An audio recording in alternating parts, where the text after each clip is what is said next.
जय श्री राम दोस्तों। आज हम आपको बताएंगे महाभारत से जुड़ी 11 ऐसी कहानियाँ जिनके बारे में आप शायद ही सुना होगा।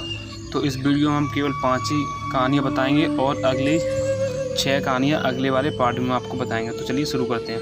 आपको धार्मिक ग्रंथ महाभारत से जुड़ी अलग अलग कई कहानियों के बारे में मालूम होगा, लेकिन कई ऐसी भी कहानियाँ जिनके बारे में आप शायद ही जानते हो। जानिए धार्मिक ग्रंथ महाभारत से संबंधित ऐसी 11 कहानियाँ के बारे में। जब कौरवों की सेना पांडवों से युद्ध हार रही थी, तब दुर्योधन भीष्म पितामह के पास गए और उन्हें कहने लगा कि आप अपनी पूरी शक्ति से युद्ध नहीं लड़ रहे हैं। भीष्म पितामह को काफ़ी गुस्सा आया। उन्होंने तुरंत 5 सोने के तीर लिए और कुछ मंत्र पढ़े। मंत्र पढ़ने के बाद उन्होंने दुर्योधन से कहा कि कल इन 5 तीरों से वे पांडवों को मार देंगे। मगर दुर्योधन को भीष्म पितामह के ऊपर विश्वास नहीं हुआ और उसने तीर ले लिए और कहा कि वह कल सुबह इन तीरों को वापस करेगा। इन तीरों के पीछे की कहानी भी बहुत मज़ेदार है। भगवान कृष्ण को जब तीरों के बारे में पता चला तो उन्होंने अर्जुन को बुलाया और कहा कि तुम दुर्योधन के पास जाओ और 5 तीर मांग लो। दुर्योधन की जान तुमने एक बार गंधर्व से बचाई थी, इसके बदले उसने कहा था कि कोई एक चीज़ जान बचाने के लिए मांग लो। समय आ गया कि अब तुम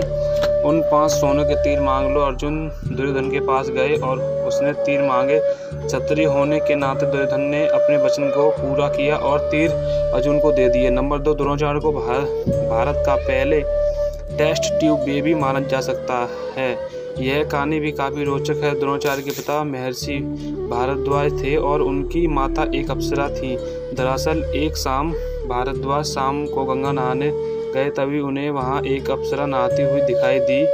उसकी सुंदरता को देख ऋषि मंत्रमुग्ध हो गए और उनके शरीर से शुक्राणु निकला, जिसे ऋषि ने एक मिट्टी के बर्तन में जमा करके अंधेरे में रख दिया। इसी से द्रोणाचार्य का जन्म हुआ।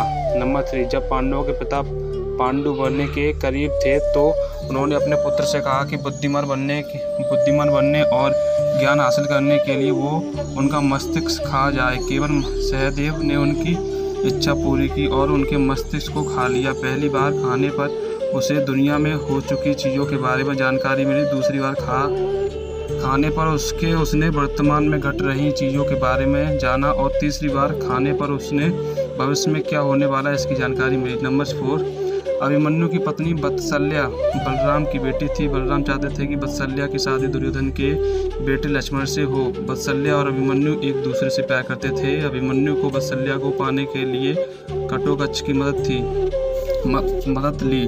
घटोत्कच ने लक्ष्मण को इतना डराया कि उसने कसम खा ली कि वह पूरी जिंदगी शादी नहीं करेगा। नंबर 5, अर्जुन के बेटे इरावन ने अपने पिता की जीत के लिए खुद की बलि दी।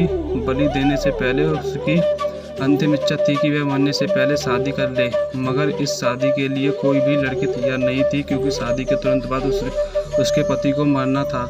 इस स्थिति में भगवान श्री कृष्ण ने मोहिनी का रूप लिया और इरवान से न केवल शादी की बल्कि एक पत्नी की तरह उसे विदा करते हुए रोए भी।